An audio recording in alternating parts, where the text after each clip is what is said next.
በስመ አብ ወወልድ ወመንፈስ ቅዱስ አሐዱ አምላክ አሜን። ክርስቶስ ተንሥአ እሙታን በዐቢይ ኃይል ወሥልጣን አሰሮ ለሰይጣን አግዓዞ ለአዳም ሰላም እምይእዜሰ ኮነ ፍስሐ ወሰላም። የልዑል እግዚአብሔር ቤተሰቦች የእናታችን የቅድስት ድንግል ማርያም የአስራት የበኩራት ልጆች እንኳን ለጻድቁ ለኢዮብ መታሰቢያ ክብረ በዓል እንዲሁም በዚህች ዕለት ለሚታሰቡ ቅዱሳን ክብረ በዓል በሰላም በጤና ደረሳችሁ። ዘውትር ወደ እናንተ የምናቀርበላችሁ መንፈሳዊ ገድላት፣ ድርሳናት እንዲሁም ስንክሳር ሁሌም እንድታደምጡ ስንል በአክብሮት እንጋብዛለን። እንዲሁም ቻናላችን ለሌሎች ክርስቲያን ወንድሞችና እህቶች መድረስ ስላለበት ሰብስክራይብ፣ ላይክ እንዲሁም ሼር በማድረግ አገልግሎታችን እንድታበረታቱ ስንል በልዑል እግዚአብሔር ስም በትህትና ቃል እናሳስባለን። የጽናት ማማና የፈተናው ማዕበል። በጥንት ዘመን የሰው ልጅ ታሪክ ገና በለጋነቱ በምስራቅ አድማስ ስር ዑፅ የምትባል አንዲት ምድር ነበረች። በዚች ምድር ላይ እንደ ጽድቅ ዛፍ የበቀለ ስሩ በእምነት የጸና ቅርንጫፎቹም በሀብትና በክብር የለመለሙ አንድ ዋርካ ሰው ነበረ። ስሙም ኢዮብ ይባላል።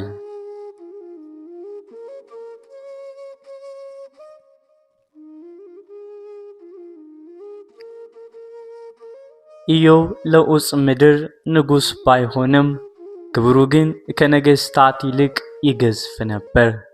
7 ወንዶችና 3 ሴቶች ልጆች በቤቱ ዙሪያ እንደ ጽጌረዳ አበባ አብበው፣ ሺህ ግመሎችና አእላፍ በጎቹ ሜዳውን እንደ ነጭ ደመና ሸፍነውት ይታዩ ነበር። ማለዳ ሲነሳ ለፈጣሪው የሚያቀርበው የመሥዋዕት ጢስ ወደ ሰማይ እየተሳበ የቤቱን ቅድስና ለዓለም ይመሰክር ነበር።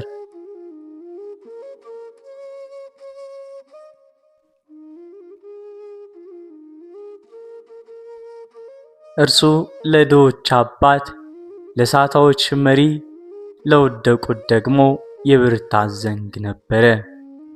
ሕይወቱ ልክ እንደ ረጋ ባህር፣ ሰላማዊ እንደ ከበረ ወርቅም አንጸባራቂ ነበረች።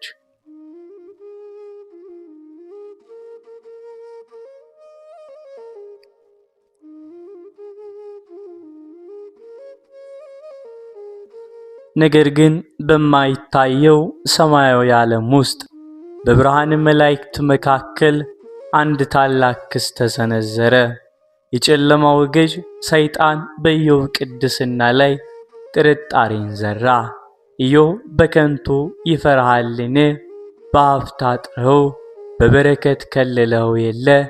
እስኪ እጅህን ዘርግተህ ያለውን ሁሉ ንካበት፣ ያኔ ፊት ለፊት ይረግምሃል የሚል የትንቢት ቃልን ሰነዘረ።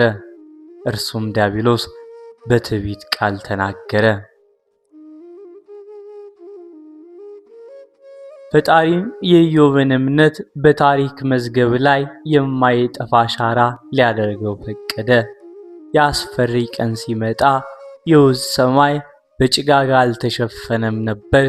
ነገር ግን ከምድር በታች መከራ አፏን ከፍታ ትጠባበቅ ነበር።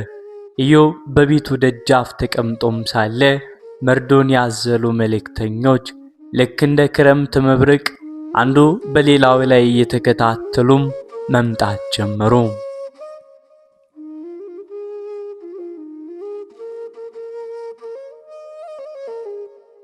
የመጀመሪያው መጣ። ሀብቱ መዘረፉንና አገልጋዮቹ በሰይፍ መውደቃቸውን ነገረው። ሁለተኛው መጣ። እሳት ከሰማይ ወርዳ የቀረውን ጥሪቱን ማጥፋቷን አረዳው። ሦስተኛው ግን ሲመጣ የኢዮብ ዓለም ገና ሳይወድቅ ተናወጠች። የመልእክተኛው ድምፅ ይንቀጠቀጥ ነበር። ጌታዬ ሆይ፣ ልጆቼ በታላቅ ወንድማቸው ቤት በደስታ ግብዣ ላይ ሳሉ ድንገት ከምድረ በዳ ታላቅ አውሎ ነፋስ መጣ። ቤቱን በአራት ማዕዘኑ መታው። ቤቱም ወደቀ። ልጆችም ሁሉም አንድም ሳይቀር ሞቱ።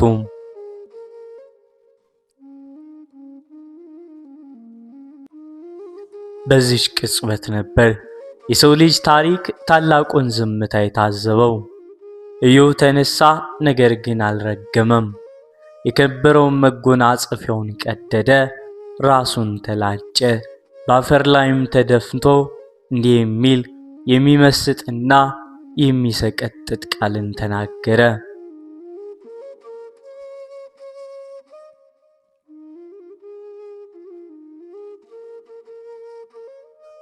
ራቁቴን ከእናቴ ማኅፀን ወጥቻለሁ፣ ራቁቴንም ወደዚያ እመለሳለሁ። እግዚአብሔር ሰጠ፣ እግዚአብሔርም ነሳ። የእግዚአብሔር ስም የተባረከ ይሁን። ይህ ግን የመከራው ፍጻሜ ሳይሆን የፈተናው ረጅም ጉዞ መጀመሪያ ብቻ ነበረ። ከሀብት መጥፋት ወደ ልጅ ሞት፣ ከልጅ ሞት ዳግም ወደ ተፈታኝ የሥጋ ቁስል የሚሸጋገር የሰው ልጅ ጽናትና የፈጣሪ ጥበብ የሚታይበት ያ መሳሽ ታሪክ እንዲህ እያለ ይጀምራል። እስከ ዝግጅታችን ፍጻሜ ድረስ አብራችሁን ቆዩ።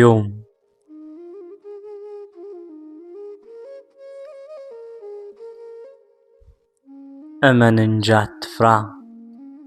የደህንነታችን መሠረት እምነት በክርስቲያናዊ ሕይወታችን ውስጥ ችግርና መከራ በበዛብን ጊዜ ጸንተን እንድናልፍ ይረዳናል። የሰው ዘር በኃጢአቱ የተነሳ በምድር እንዲኖር ከተፈረደበት ጊዜ አንስቶ በተለያዩ ችግርና መከራም ተይዞ ሲሰቃይ ፈጣሪውን ያስባል፣ ይማጸናልም።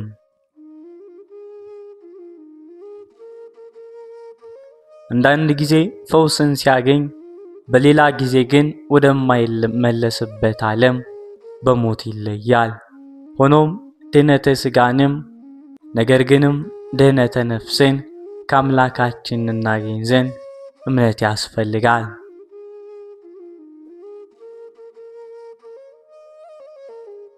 ቅዱስ ጳውሎስ ስለ እምነትም ሲገልጽ እምነት ተስፋ ለምናደርገው ነገር የሚያስረግጥና የማናየውን ነገር የሚያስረዳ ነው ብሎ ተናግሯል። በእምነት የማናየው ነገር እንድናይም አድርገን አስተምሮናል። መቀበል መታመን ወይንም መታዘዝ ጭምር መሆኑን አስተምረውናል።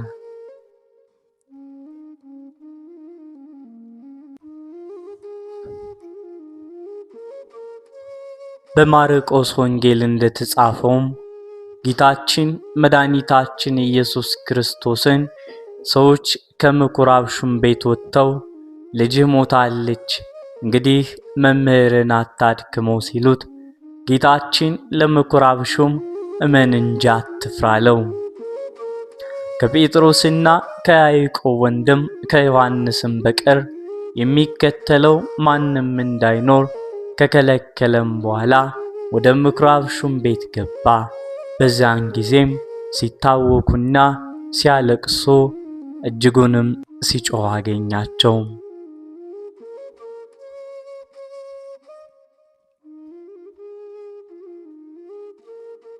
ገብቶም ለምን ትጮኻላችሁ? ለምንስ ታለቅሳላችሁ? ልጅቱስ ተኝታለች እንጂ አልሞተችም አላቸው። በጣምም ሳቁበት። እርሱ ግን ሁሉን አስወጥቶ የብላቴናይቱን አባትና እናት ከእርሱ ጋር የነበሩትን ይዟቸው ብላቴናይቱ ወዳለችበት ገባ። የብላቴናይቱንም እጅ ይዞ ጣሊታ ቁሚ፣ አንቺ ብላቴና ተነሽ አላት።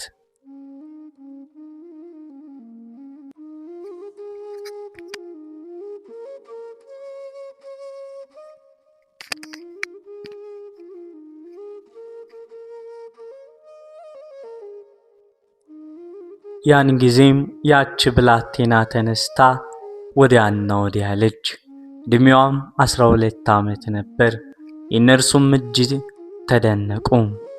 ይህ ድንቅ ተአምር ያደረገ አምላክ ከበሽታና ከክፉ ደዌ ማዳን እንደሚችል ማመን የኛ ፈንታ ነው።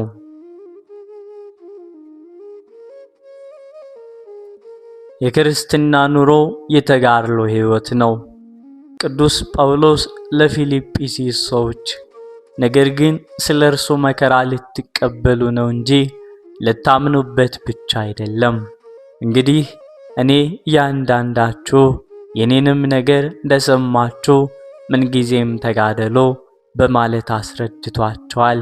ፊልጵስዩስ ምዕራፍ 4 ከቁጥር 29።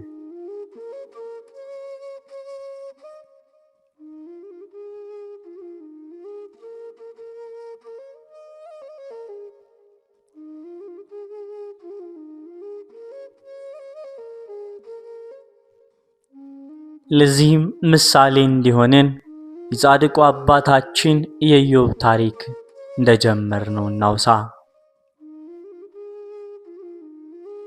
አውስቲድ በሚባል ሀገር ስሙ ኢዮብ የተባለ አንድ ሰው ነበረ። ያም ቅን ሰው ቅን፣ ንጹሕና ጻድቅ፣ እግዚአብሔርን የሚፈራ ከክፉ ሥራም የራቀ ነበር። ለዚህ ጻድቅ ሰው በዘመኑ እንደርሱ ያሉ እውነተኛ ደግ ሰውም ስላልነበረ እግዚአብሔር መሰከረለት። ሰይጣንም ቀንቶበት በገንዘቡና በልጆቹም ላይ ያሰለጥነው ዘንድ ወደ እግዚአብሔር ጠየቀ። የጻድቅ ያዕቆብን ትዕግስት እግዚአብሔር ስለሚያውቅ ሰይጣንን በኢዮብ ላይ አሰለጠነው።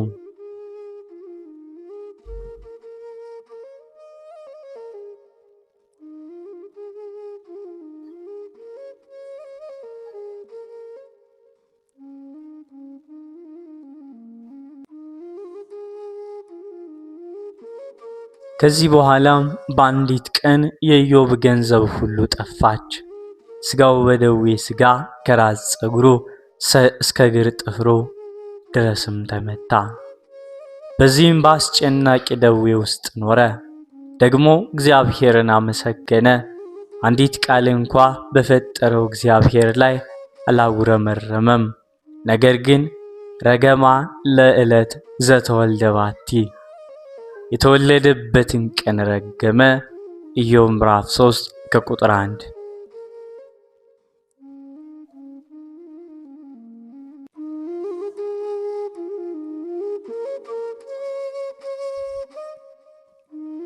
የነበሩት ከብቶቹ፣ ገንዘቡ፣ ሀብትና ንብረት ሁሉ በጠፋም ጊዜ እግዚአብሔር ሰጠ፣ እግዚአብሔር ነሳ፣ እግዚአብሔርም እንደፈቀደ ሆነ።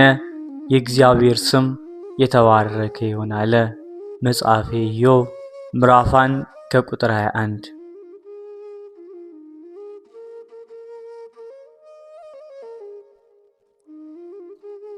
ያ የከበረና የተመሰገነ ኢዮብ በዚህ መከራ በነበረበት ዘመናት በተራራ ላይ ተጥሎ ሳለ የወዳጆቹና የሚስቱ ዘለፋ በዝቶበት ነበር።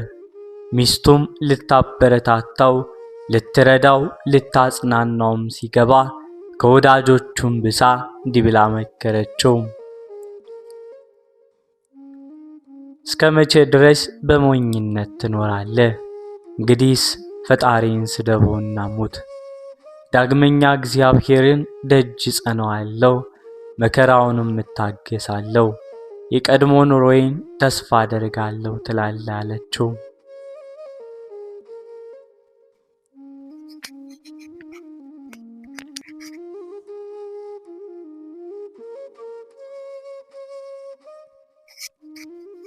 ዳግመኛም እንደዚህ አለችው፣ እንግዲህስ እንዳትል ከዚህ ዓለም እነሆ ስም አጠራር ጠፋ።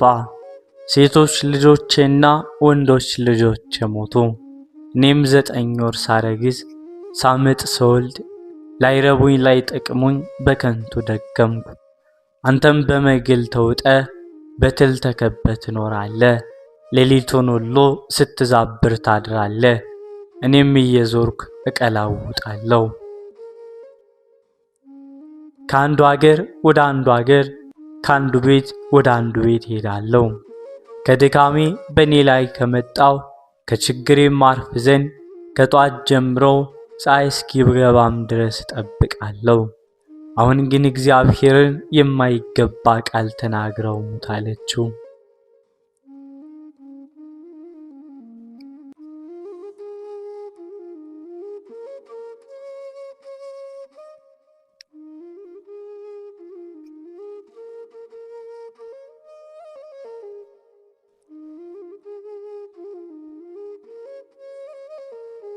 ኢዮብም ሚስቱን እየተመለከተ በትዕግስት ሰማት፣ እንዲህም አላት፣ ይህንን ሁሉ እግዚአብሔር ለመልካም አደረገ።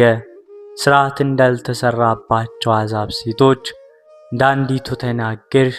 ከዚህ ቀድሞ በጎ ነገር ከእግዚአብሔር እጅ ተቀበል፣ ከዚህ በኋላ መከራውን እንታገዝ ዘንድ አላት።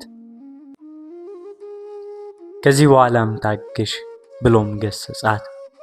ኢዮብ በዚህ ባገኘው መከራ ሀብቱ፣ ንብረቱ፣ ልጆቹ፣ መላ አካሉ በበሽታም ሲመታ፣ ጤናው ሁሉ ሲታወክ አምላኩን አመሰገነ እንጂ አንድም ቀን የስንፍና ቃል በአምላኩ ላይ አልተናገረም።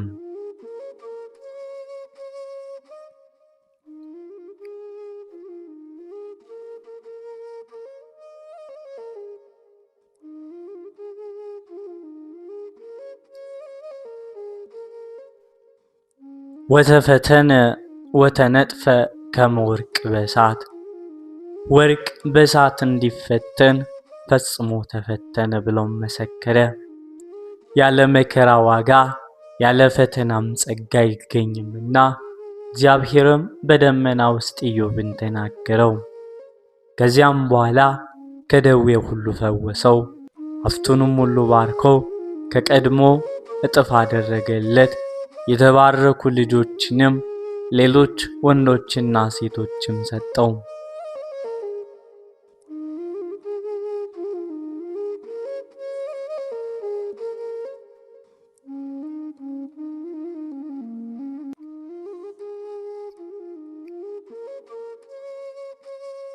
ጻድቁ ኢዮብ ከደዌ ከተፈወሰም በኋላ ለ170 ዘመን በምድር ላይ ኖረ።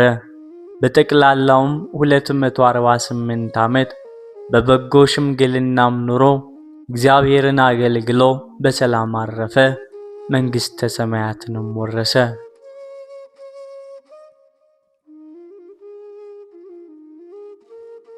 የጻድቁ የኢዮብ ታሪክ በእምነት መጽናትን፣ በተስፋ መኖርን፣ መታገስን ያስተምረናል።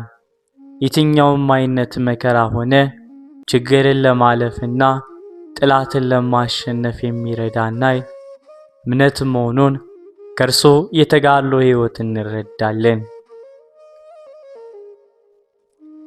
እምነት ሲኖር ተስፋ እናገኛለን። ተስፋ ወደ አምላካችን ያቀርበናል። ሆኖም ሰው ከአምላኩ ርቆ በኃጢአት ባርነት በሚኖርባት በዚህች ወቅት ፍቅርን፣ ሰላምንና ጤናን አጥቷል። በአስከፊ ሁኔታ መከራም እየተቀበለም ይገኛል። በማናውቀውም ሆነ ባወቅነው ኃጢአትና በእምነታችን መጉደል ምክንያት የተለያዩ መከራዎችን መቋቋም በማንችልበት መልኩ ግፍ እየደረሰብን ነው።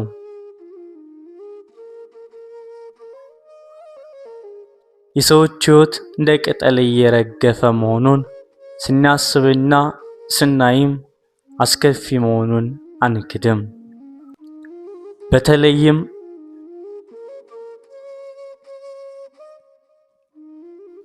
የተለያዩ ወረርሽኝ በሽታም መድኃኒት አለመገኘት ፍራቻ ሊፈጥርብን ይችላል። የወደፊቱን ለማሰብም ያዳግተናል። የኛም ዕለተ ሞት መቼ እንደሆነ ባለማወቃችን በስጋት እንድንኖር ያደርገናል። ነገር ግን የነገን የሚያውቅ እግዚአብሔር በመሆኑ በእርሱ ሥራ ከመግባት ይልቅ የዛሬን በጽድቅ በመኖር ለዘላለማዊ ሕይወታችን መጨነቅ ይሻላል። እግዚአብሔር አምላክ ከፈቀደው ነገር አንዲት የሚቀር የለምና፣ በመሆኑም በእምነትና በጽናት ያለ ፍራቻ ልንኖር ይገባል።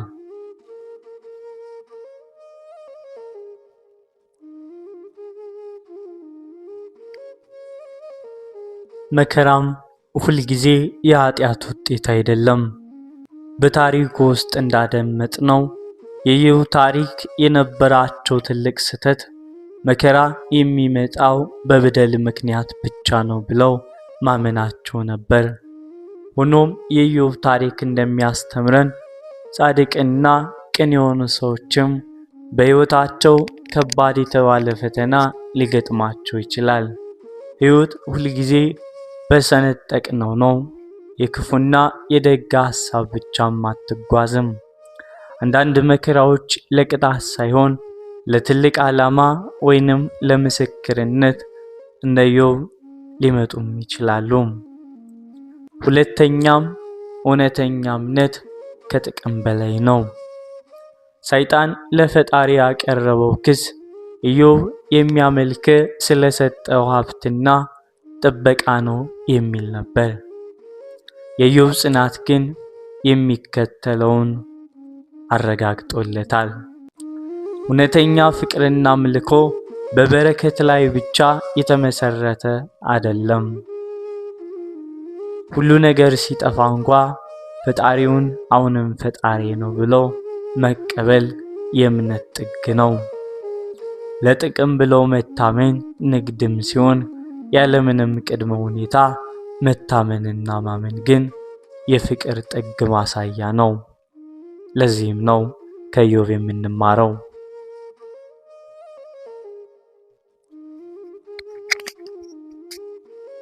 በመከራ ውስጥ በሐቀኝነት መከራከር። ኢዮብ በመከራ ወቅት ዝም ብሎ አልተቀበለም። ጠይቋል፣ አዝኗል፣ አልቅሷል። እንዲያውም ለምን ተወለድክ ብሎ ለምን ተወለድኩኝም ብሎ የተወለደባትን ቀን ረግሟል። እስከዚህም ድረስ ደርሷል። በፈተና ውስጥ ሆነን ጥያቄዎቻችን ለፈጣሪያችን ማቅረብ ኃጢአት አለመሆኑን ነው። እንደ ጓደኞቹ በሐሰት ሃይማኖታዊ መሆን ሳይሆን ከልብ የመነጨ የውስጥ ስሜት በሐቀኝነት መግለጽ እንደሚገባን ያሳያል። ፈጣሪ በመጨረሻ የወቀሰው የኢዮብን ጥያቄ ሳይሆን በኢዮብ ላይ የፈረዱትን ጓደኞቹን ነበር።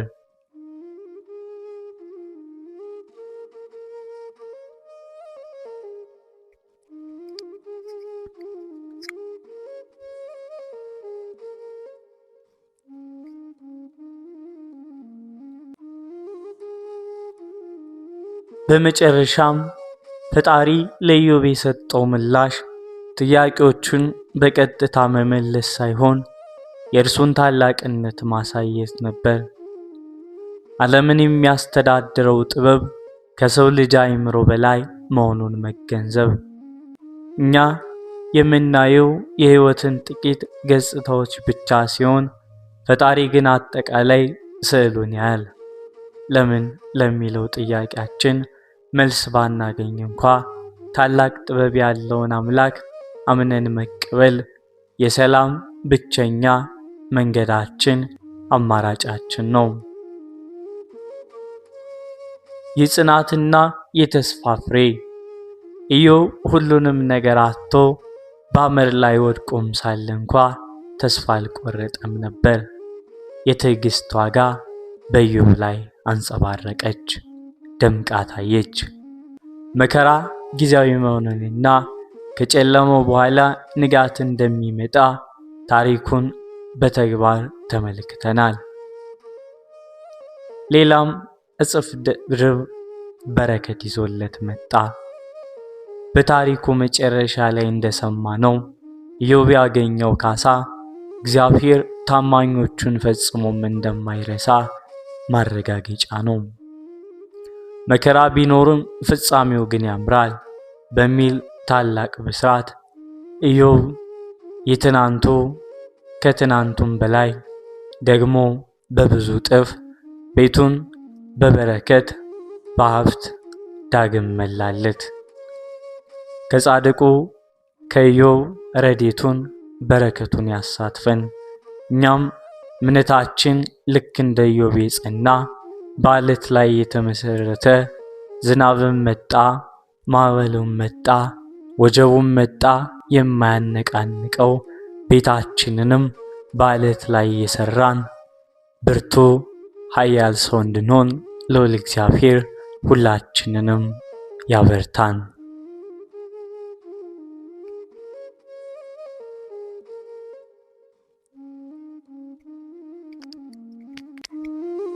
ከ12ቱ ሐዋርያት አንዱ የሆነው ቅዱስ ታዲዮስ የዕረፍቱ መታሰቢያ በዓል በየዓመቱ ሐምሌ 2 ቀን በቤተ ክርስቲያናችን ይከበራል። የቅዱስ ታዲዮስን ታሪክ ባጭሩ እንደሚመለከተው አቅርበናል።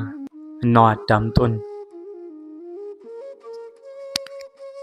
ጌታችን አምላካችንና መድኃኒታችን ኢየሱስ ክርስቶስ ከሐዋርያት አስቀድሞ ቅዱስ ታዲዮስን እንደመረጠው መጽሐፈ ስንክሳር ይናገራል።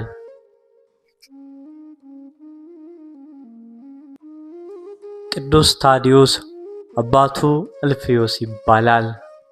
ሐዋርያው ልብድዮስ የያዕቆብ ልጅ ይሁዳ እየተባለም ይጠራል። ቅዱስ ታዲዮስ በየአገሩ እየተዘዋወረ ወንጌልን በመስበክ ከአይሁድና ከአረማውያን ወገን ብዙዎችን በክርስትና ሃይማኖት አሳምኖ በክርስቶስ ስም አጥምቋል።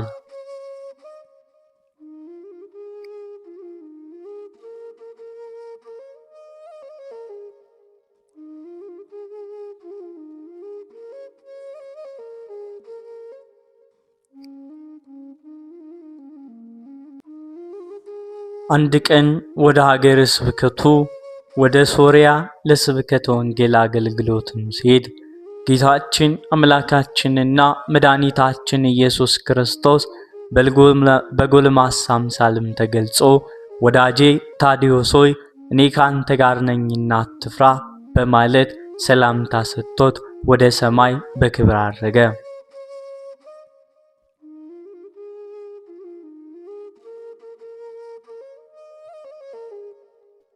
ቅዱስ ጴጥሮስም የሐዋርያት አለቃ ነውና እንደ አባትነቱ ወደ ሶርያ ለማድረስ ከቅዱስ ታዲዮስ ጋር ሄደ። ከከተማው አጠገብ ሲደርሱም አንድ ሽማግሌ በሮችን ጠምደው ሲያርሱም አገኙ። ቅዱስ ጴጥሮስም ሽማግሌውን ምግብ በለመናቸው ጊዜ በሮችን ጠብቁ አላቸውና ምግብ ሊያመጡላቸው ወደ ቤታቸው ሄዱ።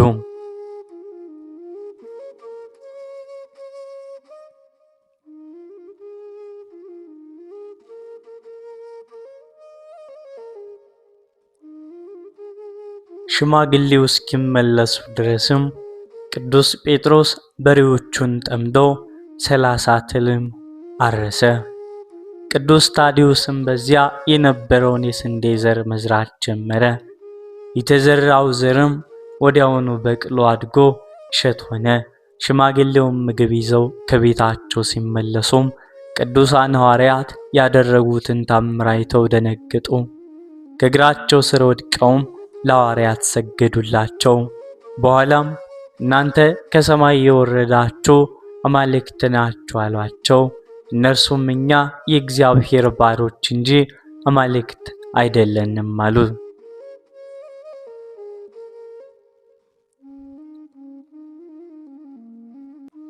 ሽማግሌውም ስላደረጋችሁልኝ በጎ ሥራ በምትሄዱበት ቦታም ሁሉ ልከተላችሁ ባሏቸው ጊዜ ሐዋርያትም ይህንን ልታደርግ አይገባም፣ ነገር ግን በሬዎቹን ለጌታቸው መልስና በቤት የምንበላው ታዘጋጅልን ዘንድ ለባለቤት ንገራት፣ እኛ ወደዚች ከተማ ገብተን እግዚአብሔር እስከሚጠራን ጊዜ ድረስ እንቆያለንና ብለው መለሱላቸው።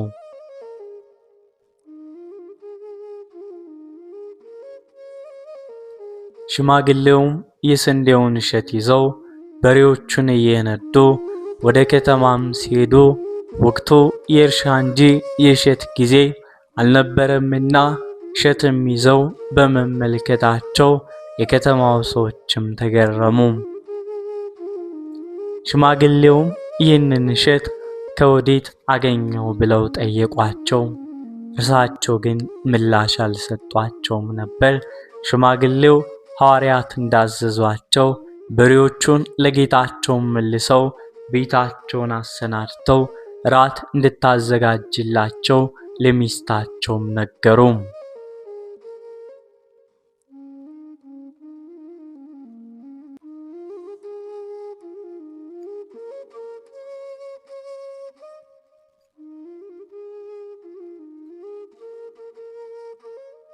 ወሬውን የከተማው መኳንንት በሰሙ ጊዜም በክፉ አሟሟት እንዳትሞት እሸቱን ከወዴት እንዳገኘው ንገረን ብለው በሽማግሌውም አማካኝነት መልእክቶችን ላኩባቸው።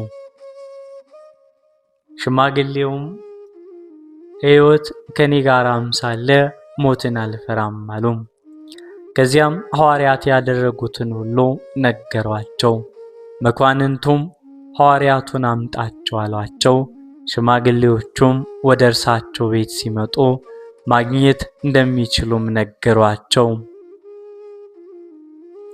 ሰይጣን የልቦናቸውን ሐሳብ ወደ ክፋት ለውጦታልና ከመኳንንቱ ከፊሎቹ ቅዱሳት ሐዋርያትን ለመግደል ተነሳስተው ነበር። ከፊሎቹ ግን አምላካቸው ኢየሱስ የሚሽቱን ሁሉ እንደሚያደርግላቸው ሰምተናልና ልንገድላቸው አንችልም። ነገር ግን አመንዝራ ሴት ወስደን በከተማው በር ርቃኗን እናስቀምጣት፣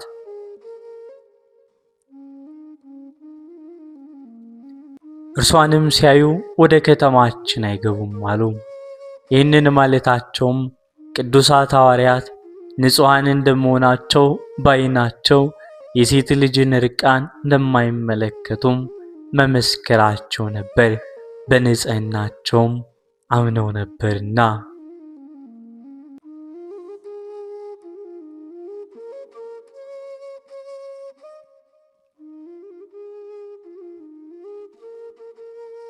መኳንንቱ እንደተነጋገሩት ሴትዮዋን በከተማው በር ርቃኗን አስቀመጧት።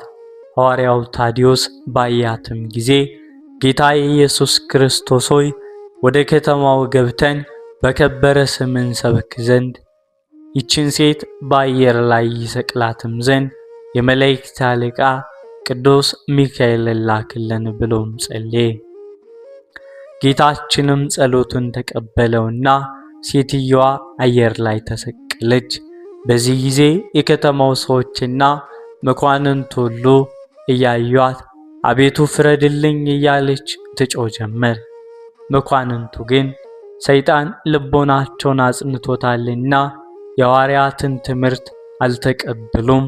ቅዱስ ጴጥሮስና ቅዱስ ታዲዮስ ወደ እግዚአብሔር በጸለዩ ጊዜም ሊቀ መላእክት ቅዱስ ሚካኤልን ልኮ የሰዎችን ልቡና የማረኩ መናፍስትን ርኩሳንን አባረረላቸው።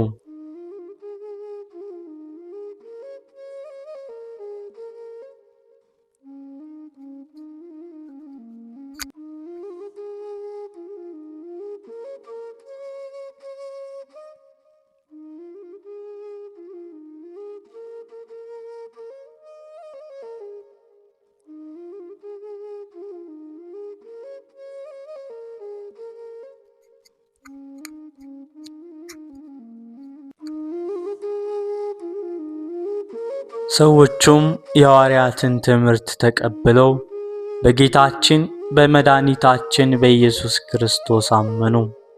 ሐዋርያው ታዲዮስም በአብ በወልድ በመንፈስ ቅዱስ ስም ካጠመቃቸው በኋላ ኤጲስቆጶሳትን ቀሳውስትንና ዲያቆናትን ሾመላቸው። በአየር ላይ የተሰቀለችውን ሴትም አውርዶ ዲያቆናዊት አድርጎ ሾማት። በዚያች ከተማ በሐዋርያት እጅ ብዙ ድንቆችና ታምራቶች ተደረጉ። ዕውሮች አዩ፣ አንካሶች ቆሞ መሄድ ቻሉ፣ ዲዳዎች ተናገሩ፣ ደንቆሮች ሰሙ፣ ለምጻሞች ነጹ፣ አጋንንትንም ካደሩባቸው ሰዎች እየወጡም ተሰደዱ፣ ሙታንም ተነሱ። የከተማው ሰዎችም ይህንን ታምር አይተው በቅዱሳት ሐዋርያት አምላክ በእግዚአብሔር አመኑ።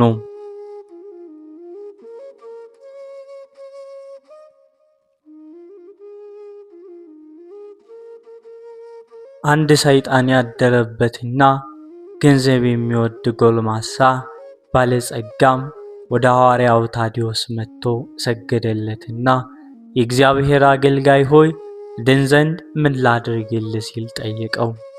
ሐዋርያውም እግዚአብሔርን በፍጹም ልብህ በፍጹም ኃይልህ ውደደው፣ አትግደል፣ አትስረቅ፣ አታመንዝር፣ ባንተ ሊደረግብህ የማትሻውም በሌላ ሰው አታድርግ፣ ደግሞም ገንዘብህን ሽጠህ ለድሆችና ለምስኪነኞች ብትሰጥ በሰማይ ለዘላለም የሚኖር ድል ታገኛለህ በማለት ሕገ ወንጌልን አስተማረው።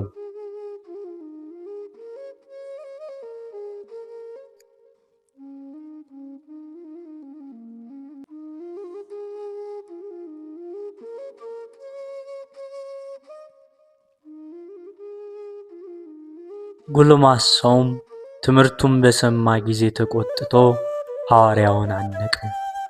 ቅዱስ ጴጥሮስም የክርስቶስን አገልጋይ እንዴት ደፍረህ ታንቃለህ ባለው ጊዜ ጎልማሳው ቅዱስ ታዲዮስን ለቀቀው።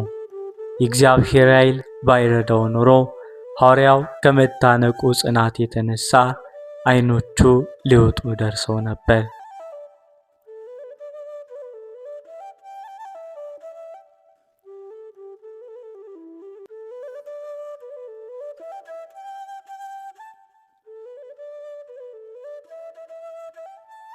ያን ጊዜም ቅዱስ ታዲዮስ ጌታችን ሀብታም መንግሥተ ሰማያት ከሚገባ ይልቅ ግመል በመርፌ ቀዳዳ ቢያልፍ ይቀላል ሲል በእውነት የተናገረው እንዳንተ ላለው ሀብታም ነው አለው።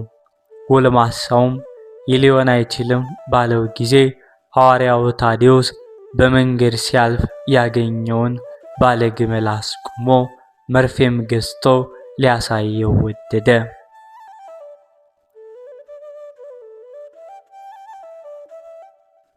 መርፌ ሻጩ ሐዋርያውን ለመርዳት ፈልጎ ቀዳዳው ሰፊ የሆነ መርፌ አመጣለት። ቅዱስ ታዲዮስም እግዚአብሔር ዋጋን ይክፈልህ፣ ነገር ግን በዚህች አገር የእግዚአብሔር ክብር ይገለጽም ዘንድ ቀዳዳው ጠባብ የሆነ መርፌ አምጣልን አለው። ቀዳዳው ጠባብ የሆነውን መርፌ ቅዱስ ታዲዮስ ተቀብሎ ኃይልን ግለጽ ብሎ ወደ እግዚአብሔር ጸለየ። እጁንም ዘርግቶ ባምለ ግመሉን በጌታችን በኢየሱስ ክርስቶስ ስም ከግመል ጋር በመርፌ ቀዳዳው ውስጥ እለፋለው። ሰውየውም እስከ ግመሉ ድረስ በመርፌ ቀዳዳ አለፈ።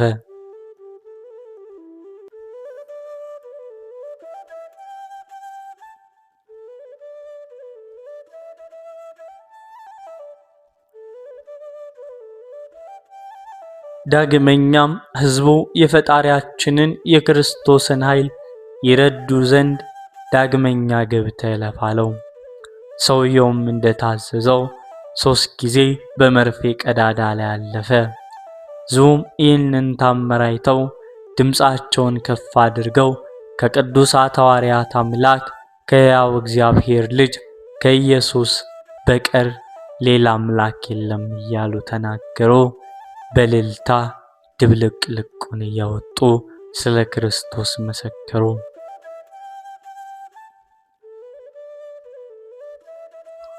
ያ ጎልማሳ ባለጸጋም ከሐዋርያው ታዲዮስ እግር በታች ወድቆ ሰገደና ኃጢአቴን ሁሉ ይቅር በለኝ፣ ገንዘቤንም ሁሉ ወስደ ለድሆችና ለምስኪኖች አከፋፍልልኝ ሲል ተማጸነው።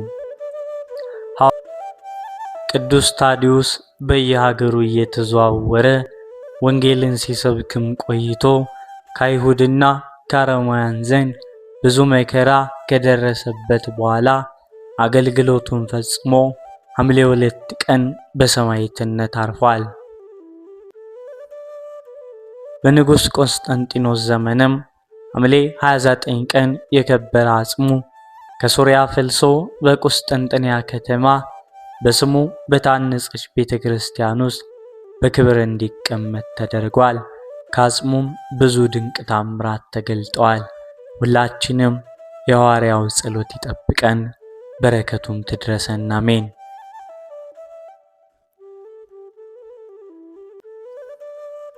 ሃይማኖተ አበው ዘቅዱስ ዲዮናስዮስ የሐዋርያት ተከታያቸው አቴና በምትባል ሀገር ኤጲስቆጶስነት የተሾመ በአርዮስ መካነ ጥበብ የሚያስተምር ዲዮናስዮስ ለጳውሎስ ደቀ መዝሙር ለጢሞቴዎስ በላከው መልእክቱ የማይመረመር ክብርንና ምስጋናን በጸጥታ እናቅርብ ብሎም ተናገረ። ወደ ላይ አቅንተን እንለምን። ያን ጊዜ የመለኮትን ነገር ከሚናገሩ መጻሕፍት ዕውቀት ይገለጽልናል። ከነርሱም የሦስቱን ስም በመጥራት አዋቂዎች እንሆናለን። ይኸውም ማመናችን ነው።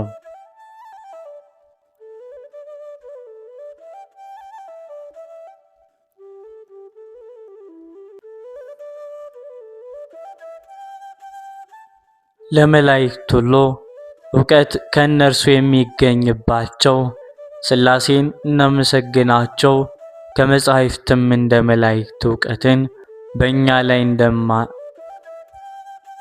እንደማሳደራቸው ጭምር ከሌለው ካለመኖር ወደ መኖር በሰማይ በምድር ያለውን ፍጥረት ሁሉ ያመጡ ናቸውና ገዢዎቻቸው በሕይወትም የሚያኖሯቸው ናቸውና ይመርጣሉ። ወደ እነርሱ የሚቀርቡትን ይቀበላሉ።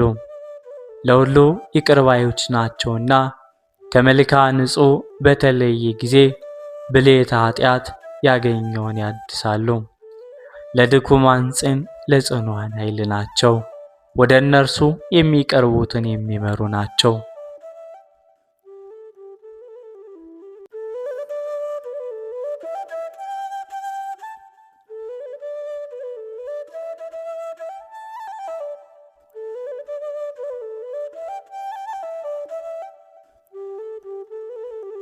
ዕውቀትን የሚገልጹ ብርሃናቶች ናቸው።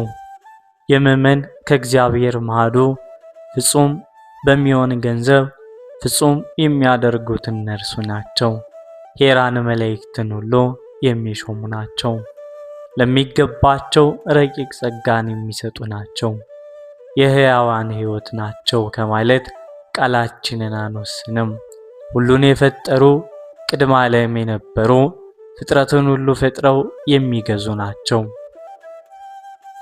ሕይወታቸውም ማስገኝነታቸው ካለመኖር ወደ መኖር ያመጧቸው በየወገን እየወገናቸው ወስነው የሚያኖሯቸው ፍጥረቱን ሁሉ የፈጠሩ ናቸው።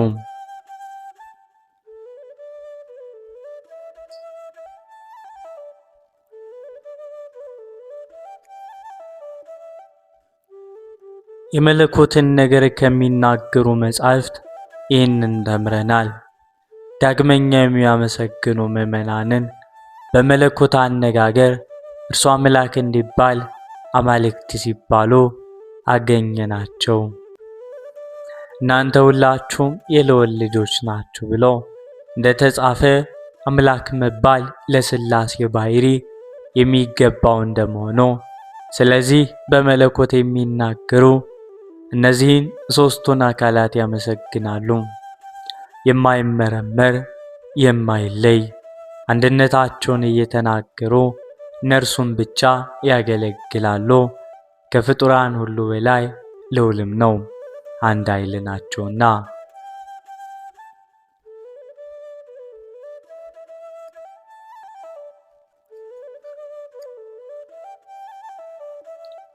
ባሕርያቸው አንድ ስለሆነ አንድ ይባላሉ። የሥላሴ ገጻት በየአካላቸው ልዩ ሲሆኑ በመለኮት አንድነት ጸንተው ይኖራሉ። አንድ ሲሆኑ ሦስት አካላት አብ፣ ወልድ፣ መንፈስ ቅዱስ ሦስቱም አንድ ናቸው። ስለ መገለጣቸው ሦስት ናቸውና አመስግኗቸው። አብ ብርሃን ነው፣ ከአብ የተወለደ ቃሉ፣ ወልድም ከብርሃን የተገኘ ብርሃን ነው። እንዲሁም ከአብ የሰረጸ መንፈስ ቅዱስም ከብርሃን የተገኘ ብርሃን ነው። ከአብ ከወልድ መወለድ የወልድ መወለድ የመንፈስ ቅዱስ መስረጽም በጽሑፍ ይወሰናል እንጂ እንዲህ ነው ተብሎ አይነገርም። ከሕሊናት ሁሉ በላይ ነው፣ አይመረመርም። በዚህ ዓለም ገዥ አለቃ የሚባል ሁሉ ከእርሱ ተሹሞ ነው። ሁሉን የፈጠሩ የሁሉ መገኛ ናቸውና ሁሉም በቸርነታቸው ለመፍጠር በቅቷልና አመስግኗቸው።